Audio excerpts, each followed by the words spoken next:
रिवाज रहा है वैसे चीफ जस्टिस यहाँ करें, उसके बाद आप फ्लाइट लें और आप निकल जाएं। तालिबान अप्रैल से जो है वो किसी भी बेंच के अंदर शामिल नहीं हो रहे। उसने अपने लिए ये गड़ा खुद से खोल लिया है और उसका इजाजुल एहसन और बंदियाल साहब मतलब अल्लाह मलाई जोड़ी ना इस्तेमाल नहीं होगा। हमें उम्मीद है कि ये नहीं होगा। बेटे अब आपको जो उम्मीद है ना, अब आप वो छोड़ दें। तो जस्टिस मंसूर अली शाह साहब का जो है वो इख्तलाफी नोट वो पढ़ने के लायक होगा। ये लिखे ना मैजबीन आंटी का इतना प्रेशर है तो वो फुल कोर्ट के साथ बैठे और इस बात की दुहाइयां देते रहे कि इस वक्त सुप्रीम कोर्ट जो है वो हर चीज को इंक्रोच कर। ये तमाम बेंचेस भी गैर कानूनी हैं और इनके दिए हुए फैसले भी गैर कानूनी हैं। केस के अंदर मंटी बबली की जोड़ी जो है उसका नाम तो आता है। बिस्मिल्लाहिर्रहमानिर्रहीम, अस्सलाम वालेकुम। टुडे विद जज़्बा बुखारी के आज के व्लॉग के साथ हाजिर खिदमत हूँ। और अभी जो है वो सिर्फ सुप्रीम कोर्ट का जो है वो शॉर्ट एंड स्वीट जो फैसला उन्होंने देना था वो बहुत ही शॉर्ट एंड स्वीट किसके लिए है इसके ऊपर हम बात कर लेंगे। ऊपर से जो इस फैसले के अंदर से निकलेगा क्या और क्या ये फैसला जो है इस पर अमल दरामद हो सकता है या नहीं हो सकता, इसके ऊपर हम बात कर लेंगे।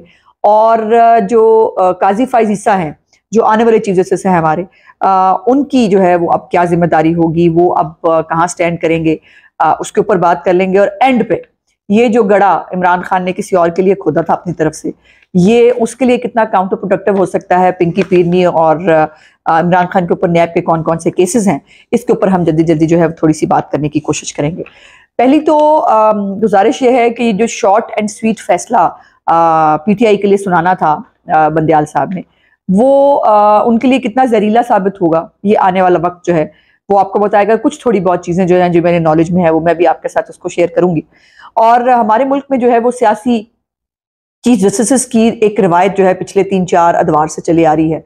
वो साकिब निसार हो, आसिफ सईद खोसा हो, जस्टिस गुलजार हो और अब ये अता बंदियाल जो है, और उन्होंने अपने आखिरी दिन जो है आज एक अपने लिए एक और जो है वो बदनामी जो है वो मोल ली है। और ये जो इसको बेसिकली अगर आप कहें तो ये प्लेइंग विद द गैलरीज है कि वो जो उन्होंने सुरखरू होना था पीटीआई के सामने, जाहिर देखे ना मैजबीन आंटी का इतना प्रेशर है कि जो है वो करना है, तो उनको जो है वो आखिरी दिन भी चैन नहीं आया और आखिरी दिन जो है वो कोर्ट लगा के बैठ गए और 2-1 से उन्होंने फैसला दिया है। और अभी तक जब मैं आपसे बात कर रही हूँ तो जस्टिस मंसूर अली शाह साहब का जो है वो इख्तलाफी नोट वो पढ़ने के लायक होगा यकीनन। वो मेरे टीचर भी रहे हैं और उनका जो है वो पढ़ने से ताल्लुक रखता होगा, बिकॉज वो जो अब उन्होंने, आपको याद है कि जो अपनी ऑब्जर्वेशंस वो इस बेंच के दौरान देते रहे हैं, जिसके अंदर उन्होंने कहा कि पार्लियामेंट से भागा हुआ शख्स जो है वो कोर्ट के पास आया है। उन्होंने कहा कि हम 17 जज जो है वो बैठकर जो है वो अवाम के नुमाइंदा पार्लियामेंट को जो है उनके कानून कैसे ख़त्म कर सकते हैं। फिर उनकी ये ऑब्जर्वेशन भी थी कि जो है इस केस को हमें इसको कानून को दोबारा पार्लियामेंट को भेज देना चाहिए ताकि वही इसके अंदर जो है पार्लियामेंट को पास इख्तियार है कि वो कानून बनाए, उसमें चेंज करे, उसको ख़त्म करे, ये इख्तियार उनके पास होना चाहिए। तो उनका जो है वो अभी तक इख्तिलाफी नोट नहीं आया। चूंकि लेट हो जाता व्लॉग तो मुझे जो है वो उसके ऊपर कल जो है वो डिटेल से बात कर लेंगे। अभी ये जो फैसला आया है जिसके अंदर उन्होंने सवाए एक जो पाकिस्तान सर्विस एक्ट है जिसके अंदर जो लोग रिटायर्ड होते हैं या जो किसी और महकमे के अंदर जो है पता ना डीजी लग जाते हैं, बहुत सारे और कई आर्मी के लोग लग जाते हैं, कई और लग जाते हैं, तो वहां पर अगर वहां रहते हुए उनके ऊपर जो है वो कोई केस हो जाए, कोई उनके ऊपर इंक्वायरी हो, तो वो फिर उसका रेफरेंस जो है भिजवाना जो है वो उसकी शिक को उन्होंने सिर्फ रखा है, बाकी सब शिकें उन्होंने जो है वो उड़ा के रख दी हैं। तो ये लेकिन इसके ऊपर जो है ये एक जो ख्वाजा आसिफ साहब भी आपको याद है पार्लियामेंट के अंदर खड़े होकर वो बार बार इस बात की दुहाइयां देते रहे कि इस वक्त सुप्रीम कोर्ट जो है वो हर चीज को इंक्रोच करे। ये सुप्रीम कोर्ट नहीं कहना चाहिए वैसे, हम ख्याल बेंच जो है वो हर चीज को इंक्रोच कर रहा है, वो पार्लियामेंट के इख्तियारात को इंक्रोच कर रहा है। और इसमें जो सबसे बड़ा ट्विस्ट है, जो बड़ी मजेदार ट्विस्ट है, जो मैं आपके साथ शेयर करना चाहती हूँ, अगर आपको याद हो कि काजी फाइज ईसा साहब जो है वो कोई गालिबन अप्रैल से जो है वो किसी भी बेंच के अंदर शामिल नहीं हो रहे और उनका एक जो आने वाले चीफ जस्टिस हैं जो इंशाल्लाह मेरा ख्याल है मंडे को उनकी शायद हलफ बर्दारी है और उसके कार्ड वार्ड भी बट गए हैं। और इस दफा चीफ जस्टिस जो है बंदियाल साहब वो अपने लिए फुल कोर्ट रेफरेंस भी नहीं ले सके। फुल कोर्ट रेफरेंस पे सारे जज साथ बैठते हैं और वो जो है वो एक ऑनर होता है जाने वाले चीफ जस्टिस के लिए, तो ये बेचारे वो ऑनर भी नहीं कमा सके अपने लिए, तो इसीलिए तो फुल बेंच से भागते थे कि बार बार कहा जाता था कि जी फुल बेंच बनाए, वो भाग जाते थे।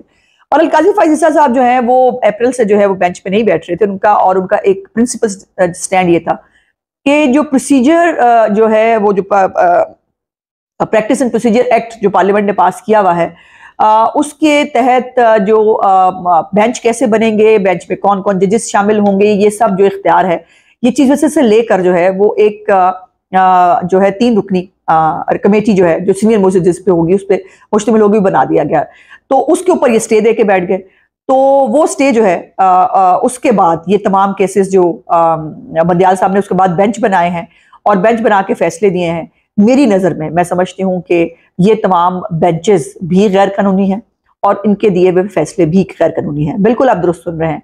और ये आप देखेंगे काजी फाजिसा साहब एक प्रिंसिपल्ड आदमी है और उन्होंने बाय द वे ये प्रैक्टिस एंड प्रोसीजर एक्ट जो है उसको फुल कोर्ट के साथ जो है उसको सुनने का फैसला किया है और रिपोर्ट्स ये आ रही हैं कि अगले हफ्ते शायद फुल कोर्ट जो है वो बैठ भी रहा है इस procedure and practice and procedure act को देखने के लिए। तो जब ये देखा जाएगा और पता चलेगा कि जी ये बदनीयती से इसके ऊपर स्टे दिया गया था ताकि मेरी ताकत कोई ना छीन सके, और चीजें से जो है बाकी बहुत सारी चीजें से भी बहुत सारी जो है वो एक कहते हैं ना बदनामी कमाई है, लेकिन इन मौसूफ ने तो मतलब इनके दौर में तो बरमला जजेस जो हैं, इनके साथी जजेस जो हैं, ब्रदर जजेस जो हैं, उसका बरमला इजहार करते रहे और वो उन्होंने कहा कि ये जो है ये पॉलिटिशियंस इन रोब हैं। और फिर ये है कि सबसे इंपॉर्टेंट बात ये है कि जो नैब आज जो बहाल की है बड़ी मेहनत से, बड़ी उसके साथ, तो सुप्रीम कोर्ट के ही जजेस जो है मुख्तलिफ केसेस के अंदर वो ये कहते रहे हैं कि जो नैब है वो आर्म ट्विस्टिंग का इदारा है, सियासी इंजीनियरिंग का इदारा है, ये वफादारियां बदलवाने के लिए इस्तेमाल होता है। ये तमाम जो फैसलों के अंदर वो फरमाती रहे हैं सुप्रीम कोर्ट के जजेस, उनके बाद अब इस नैब को जो है वो दोबारा बहाल कर देने का मकसद क्या है कि और मैं जो आपसे कह रही थी कि ये किस तरह से जहर साबित होगा इमरान खान के लिए कि अब जो वो दूसरों के लिए गड़ा खोदने गया था अब वो खुद उस गड़े में गिरेगा। आपको याद है कि इमरान खान के खिलाफ अलकादर ट्रस्ट का जो केस है वो पेंडिंग है, 190 मिलियन पाउंड्स का केस पेंडिंग है, उसके ऊपर तोशा खाना की जो है नैब की इंक्वायरी जो है वो पेंडिंग है। और ये सब चीजें जो आपको नैब के ऊपर हमेशा हमारा एक इख्तलाफ रहा है कि नैब जो है वो सियासी पार्टियों को तोड़ने और बनाने के लिए इस्तेमाल होता है। वो आपको याद है मुस्लिम लीग को आकाफ हो या पीपल्स पार्टी पैट्रियट हो, वो उसके लिए इस्तेमाल होता है। ये हमेशा इंजीनियरिंग होती रही है, बल्कि 2018 में भी जब नून लीग की टिकटें वापस कराई जा रही थी तब भी ये सब कुछ इस्तेमाल हो रहा था। या हुकूमत गिरानी हो या बनानी हो तब भी नैब को इस्तेमाल किया जाता था कि आप आर्म ट्विस्ट करें और आप जो है वो करा लें। तो अब इमरान खान ने जो पहले ही इस वक्त ज़ेरे अताब है उसने अपने लिए ये गड़ा खुद से खोल लिया है और उसके अंदर पिंकी पीरनी साहिबा भी शामिल होंगी यकीनन। हर आपको पता है ना केस के अंदर बंटी बबली की जोड़ी जो है उसका नाम तो आता है और बंटी बबली जो है वो इकट्ठी सारी वारदातें उन्होंने डाली हैं। तो ये जो केसेस हैं ये अब अगर खुल जाएंगे और बाकी जो इनकी जो पिछले 3.5 साल की हुकूमत है उसके जब कच्चे चट्टे सामने आएंगे तो मुझे लगता है कि और ज्यादा प्रॉब्लम्स पीटीआई के लिए जो है वो आएंगी। दूसरा ये है कि अभी मैंने शरीफ शाहीन साहब का कुछ जो है वो टिकट देख रही थी, उन्होंने कहा हमें उम्मीद है सियासी इंजीनियरिंग के लिए नैब इस्तेमाल नहीं होगा, हमें उम्मीद है कि ये नहीं होगा। बेटे अब आपको जो उम्मीद है ना अब आप वो छोड़ दें जो आपने ये और आज तक इमरान खान के साथ मुकाफात अमल ही हो रहा है और जो वो गड़ा किसी के लिए खोदता है उसमें वो खुद जाके गिरता है। सो ये हम देख भी रहे हैं इस हवाले से। सो देखते हैं कि इसके अंदर जो है वो काजी फाजिसा साहब जो प्रैक्टिस एंड प्रोसीजर एक्ट है जिसके ऊपर उनकी मेरी प्रिंसिपल डिसीजन है जिसमें मैं बता चुकी हूँ फुल कोर्ट भी बनाने जा रहे हैं, वो भागेंगे नहीं अपने बिकॉज बदनीयत ही नहीं है ना उनकी कोई मैजबीन आंटी नहीं है और उनका कोई मोटिव नहीं है, पोलिटिकल मोटिव नहीं है, तो वो फुल कोर्ट के साथ बैठेंगे और बैठ के जो है जो फैसले होंगे इनके फैसले को मानेगा कौन। पहली बात तो ये है, पहले कोई नहीं मानता था और अब जो है इजाजुल एहसन और बंदियाल साहब मतलब अल्लाह मिलाई जोड़ी ना, वो एक काना एक क्या अल्लाह मिलाई जोड़ी एक काना एक पता नहीं क्या, तो वो मुझे बताइएगा जरा कमेंट्स में कि वो क्या है दूसरा इसका।